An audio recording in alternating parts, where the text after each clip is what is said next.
Olá, tudo bem? Então vamos continuar com a nossa fase do diagnóstico. Nós paramos então na construção da matriz SWOT. Então vamos ver como melhor utilizar esses dados levantados na matriz SWOT. Muito bem. Então aqui fizemos a análise do ambiente, construindo a nossa matriz SWOT e dando prosseguimento na fase do diagnóstico. Então vamos elaborar a nossa matriz SWOT entrecruzada. Que vem a ser essa matriz SWOT entrecruzada? É justamente o que eu falei, fazer um estudo para melhor aproveitar essas oportunidades e neutralizar as ameaças a partir de nossos pontos fortes e fortificar, as nossas vulnerabilidades. Então, são 4 vetores que nós vamos construir. O vetor de crescimento, nós vamos fazer uma análise para aproveitar as oportunidades a partir de nossos pontos fortes. Nós vamos chamar de vetor do crescimento. Para aproveitar oportunidades com pontos fracos, nós vamos criar os vetores de reforço. Esse motor de reforço, então, vai nos mostrar como melhor aproveitar os pontos fracos, uma forma de fortalecê-los, melhorar esses pontos fracos, para aproveitar as oportunidades, naturalmente. Um exemplo clássico seria uma nova inovação está redundante, mas uma tecnologia nova que apareceu no mercado. Nós não temos gente capacitada, então vamos ter que capacitar os nossos recursos humanos para aproveitar essa nova tecnologia. Seria uma forma de fazer uma análise de melhorar os nossos pontos fracos para aproveitar oportunidades. Motor de dissuasão é como vamos neutralizar as ameaças a partir dos nossos pontos fortes. Então existem ameaças do ambiente externo, mas nós podemos melhorar, neutralizar ou minimizar o impacto dessa ameaça a partir dos nossos pontos fortes. Isso será visto na análise do vetor de dissuasão. E a defesa, que é o mais preocupante, porque nós temos ameaças, mas essas ameaças vão tentar cair em cima dos nossos pontos fracos. E isso daí, se não tivermos um plano de contingência, um plano B, o exemplo mais claro foi que eu já comentei, foi na nossa pandemia, que muitas empresas, que estão fragilizadas, não tinham como se sustentar um determinado período, com as portas fechadas, foram obrigadas a fechar suas portas. Então, o que eu posso fazer para que meus pontos fracos façam frente às ameaças? Isso será, então, discutido na construção dos vetores estratégicos de defesa. Então, vamos ver exemplo, para deixar mais claro. Retornando aqui, então, a nossa matriz SWOT do sistema que está sendo analisado, de segurança e soberania da Amazônia. Mostramos aqui as oportunidades, as ameaças. Aqui nós listamos os pontos fortes e também os pontos fracos. Então, como exemplo, para clarificar, vamos começar com um vetor de dissuasão, onde nós vamos cruzar as ameaças com pontos fortes. Como podemos neutralizar essas ameaças utilizando os nossos pontos fortes? Então vamos pegar uma ameaça: imposição de sanções econômicas decorrentes de narrativas ambientalistas. E quais são nossos pontos fortes? Podemos pegar 1, 2 ou 3. No caso aqui no exemplo, nós estamos pegando 3 pontos fortes para tentar neutralizar os impactos negativos dessa ameaça. Então, um deles é os esforços institucionais no combate às queimadas e ao desmatamento ilegal. Nosso país é o que mais preserva o meio ambiente, e o emprego do projeto CISFRON e do Sistema de Proteção da Amazônia. E a análise, de uma forma sucinta, aqui nós temos que, no sentido de neutralizar uma eventual imposição de sanções econômicas decorrentes de narrativas ambientalistas, o país deve utilizar condições de maior preservador do meio ambiente a partir de esforços institucionais no combate às queimadas e ao desmatamento ilegal, em especial com o emprego de dados extraídos do sistema de monitoramento de queimadas e desmatamento do INPE, do CISFRON e do próprio CISPAM. Então aqui tem uma análise sucinta de como poderíamos utilizar nossos pontos fortes para neutralizar o impacto negativo dessa ameaça. Num vetor de defesa, onde esse daí é aquele que eu já listei, que é o mais assim, crítico, vamos chamar assim, porque são as ameaças tentando impactar nossos pontos fracos. Isso é perigoso, né? Então, a ameaça, decorrência de crimes transnacionais. Os crimes transnacionais estão aí mesmo, né? E é uma ameaça significativa. E quais são nossos pontos fracos? Insuficiência de meios para fiscalizar o combate aos ilícitos da região amazônica e pouca integração do sistema de inteligência dos órgãos de segurança pública. Então, qual seria a análise? Visando mitigar a ocorrência de crimes transnacionais, o país deve concentrar os esforços no sentido de intensificar a interação entre as agências governamentais, reforçar os meios de fiscalização da região amazônica, bem como investir numa ampla e eficaz melhoria no sistema de inteligência, além de ampliar a presença do Estado na região. Nossa próxima análise seria como aproveitar as oportunidades, apesar dos nossos pontos fracos, né? Então, a oportunidade é o país signatário de tratados de acordos internacionais sobre o meio ambiente. E os pontos fracos: pouca presença do Estado na região, insuficiência de recursos para fiscalizar a região. Já salta aos olhos que temos que aumentar essa presença na região, né?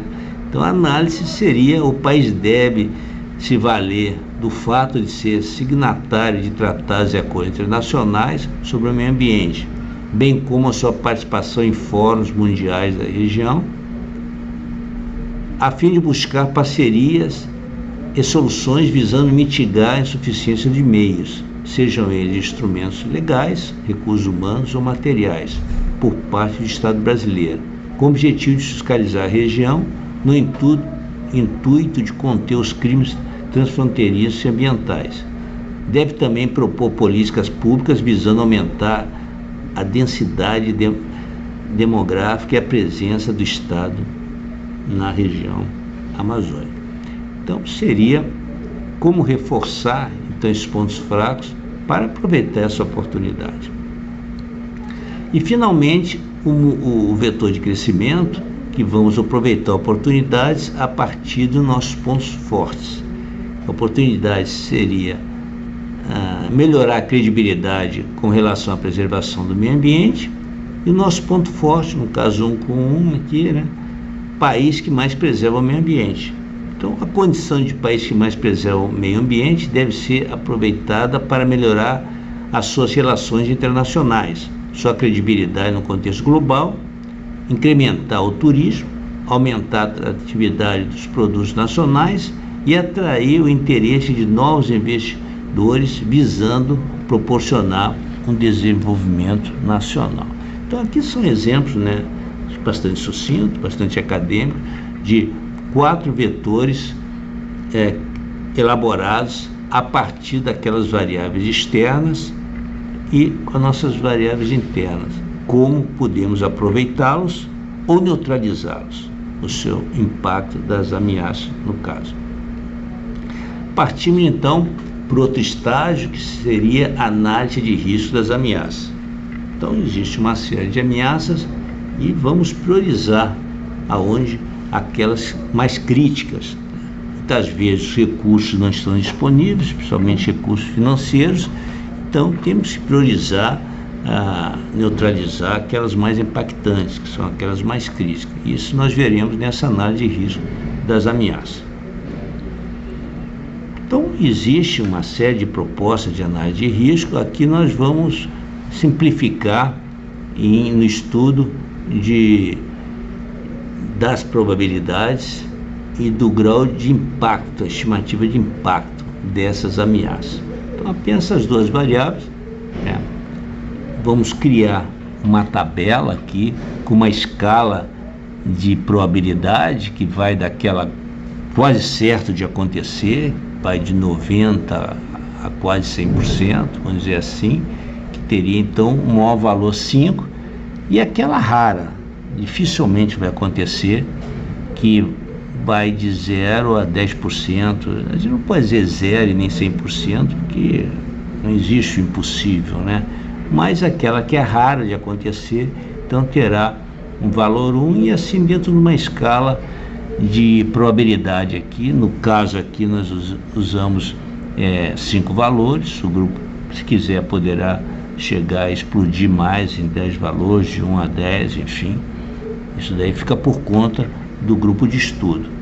Isso é o grau de impacto. Da mesma forma, aquele grau a mais impactante, a mais catastrófica, vai levar um peso maior, e aquele que o estrago é pequenininho, é insignificante, vai levar então um peso menor, um peso 1, por exemplo, aqui no nosso estudo. Aqui, esse grau de risco em função do produto, também a gente vai criar uma escala aqui o risco crítico é 16 a 20, e o menor risco de 4 a 7, assim tudo dentro de uma escala estimativa aqui. E a estimativa de risco, a gente vai criar um grau de probabilidade, podemos dar peso para essas probabilidades. Então, no caso aqui nós colocamos peso 1 para a probabilidade de ocorrência e julgamos que é mais significativo o impacto. Então nós demos peso 1 para a probabilidade e o peso 3 para o impacto. E os quadros serão preenchidos conforme aquela análise. A probabilidade é alta, vamos dar 5, que é baixa dessa ameaça, vamos dar um grau mais 1, 2. O impacto é muito forte, então é 5. Não, o impacto é insignificante, é 1. Faz aqui o total depois, e dentro desse valor a gente recorre a essa escala, como eu já mostrei, para saber se o risco é crítico, é alto, é moderado, é baixo, enfim.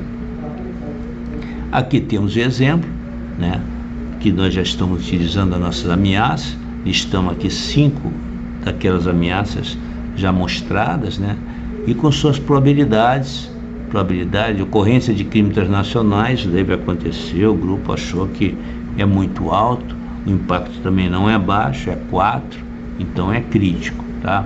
O produto deu dentro do nível crítico. Assim como a instabilidade política, econômica e social nos países fronteiriços, também tem uma probabilidade razoavelmente alta, mas o impacto não é tão alto assim, deu um risco moderado. Temos outro exemplo aqui, a ameaça 2, falta de credibilidade do país com relação à preservação do meio ambiente. Também a probabilidade é um pouco alta, mas o impacto também não é lá muito significativo, e deu um risco alto. 12 é um risco alto. Essa é outra forma de representar nesse mapa de calor. Aquele mesmo resultado pode apresentar daquela forma, como pode também esses valores serem plotados nesse gráfico aqui, com os eixos de impacto e probabilidade, com esses valores, e o resultado é o mesmo. Então essa é uma representação gráfica, é melhor para uma análise, talvez, usando esse mapa de calor, mas é a mesma forma, o resultado é o mesmo, tá? Partindo na fase de diagnóstico, a etapa da análise do poder, dando continuidade, e inicialmente vamos levantar os planos em vigor. São 3 estágios: planos em vigor, necessidades e meios disponíveis potenciais. Vamos inicialmente analisar os planos em vigor. Aqui tem uma série de planos, né? Vamos fazer análise de 1 a 1. Nesse quadro aqui, esses planos são listados, essa tabela, e existe uma descrição da situação do plano, o que foi feito, o que não foi feito, qual é a previsão de término, por que parou por quê, enfim, tudo isso é colocado numa descrição para que a gente tenha noção do andamento de cada um. Até mesmo que no final de um planejamento estratégico deverá ser gerado um plano, e pode ser que ali já esteja previsto alguma ação, algum objetivo com sua ação estratégica que já está contida num plano desse. Por isso é importante o levantamento e a situação de cada um desses planos. Partimos então para as necessidades. Aqui temos que necessidades são deficiências que devem ser consideradas na formulação dos objetivos. Então, o que for listado aqui com necessidade, elas devem ser consideradas na formulação dos objetivos, e elas são identificadas a partir daquela análise do ambiente, em especial naqueles pontos fracos, tá? E devemos gerar ações para neutralizar aqueles pontos fracos, que já foram mostrados durante aquela análise das matrizes entrecruzadas. Aqui nós temos listado, então, de algumas necessidades, né? E aqui nós colocamos por expressão do poder, né?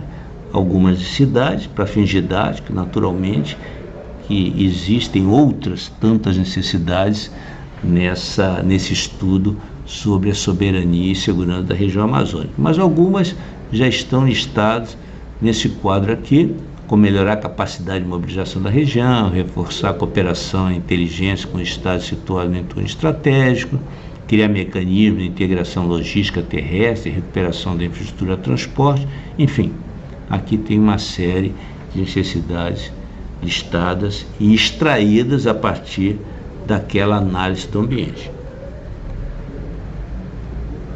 E os meios disponíveis e potenciais, que é o último estágio dessa fase do diagnóstico, dessa etapa da análise do poder. Então, esses meios disponíveis serão empregados durante a execução de ações estratégicas. Então, a gente tem que listar os meios que, num determinado momento, lá na frente do nosso planejamento, são elaboradas ações estratégicas. E a gente tem que saber se temos condições de executá-las, tá?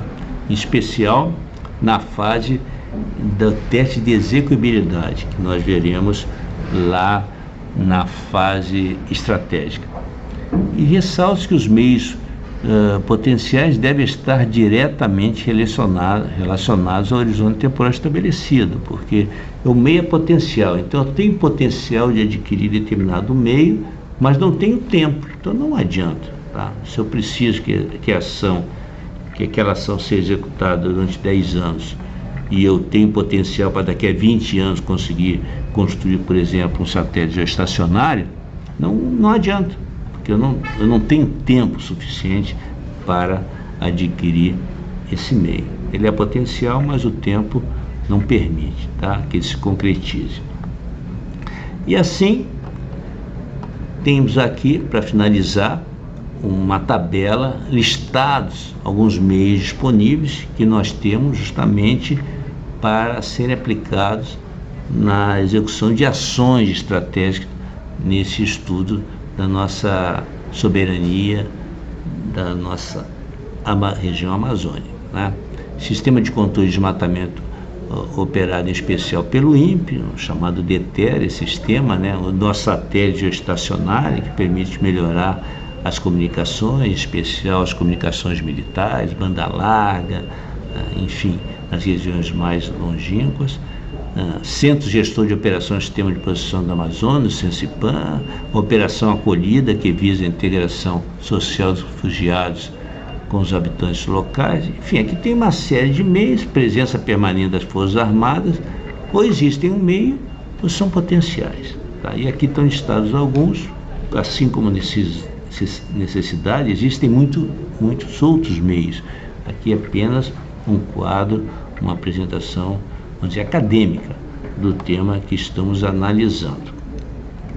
E com isso, nós temos aqui, como a última figura, né, um fluxo dos processos dessa fase do diagnóstico, onde começamos com antecedentes, depois passamos para as tendências de peso, identificação, e esse círculo com o número 1 é porque ela será utilizada no momento a posteriori aqui, né? Os atores foram levantados, é o número 2, fizemos uma análise do ambiente, aqui o 3 provavelmente deve ser as necessidades, né, que serão utilizadas ali na frente, os vetores estratégicos, levantamento dos planos em vigor, tudo isso vão gerar necessidade, essas necessidades, os meios disponíveis, e esses meios disponíveis, então, nós passaremos com isso, concluímos a nossa fase diagnóstica, e a próxima fase é a fase política, onde serão utilizados esses elementos, a maioria deles, para a condição de cenários, para elaboração de políticas e, a posteriori, de ações estratégicas. E com isso, então, nós concluímos a nossa fase de diagnóstico, e essa apresentação foi mostrada com 2 vídeos, né, para não cansá-los, naturalmente, em torno de 15 a 18 minutos cada um. E a próxima fase, então, como eu já acabei de comentar, seria a fase política, onde esses elementos levantados nessa fase do diagnóstico, que é uma fase de coleta de dados, identificação de dados, informações que serão utilizados a posteriori no nosso exercício de planejamento estratégico. Obrigado pela atenção e até o próximo vídeo.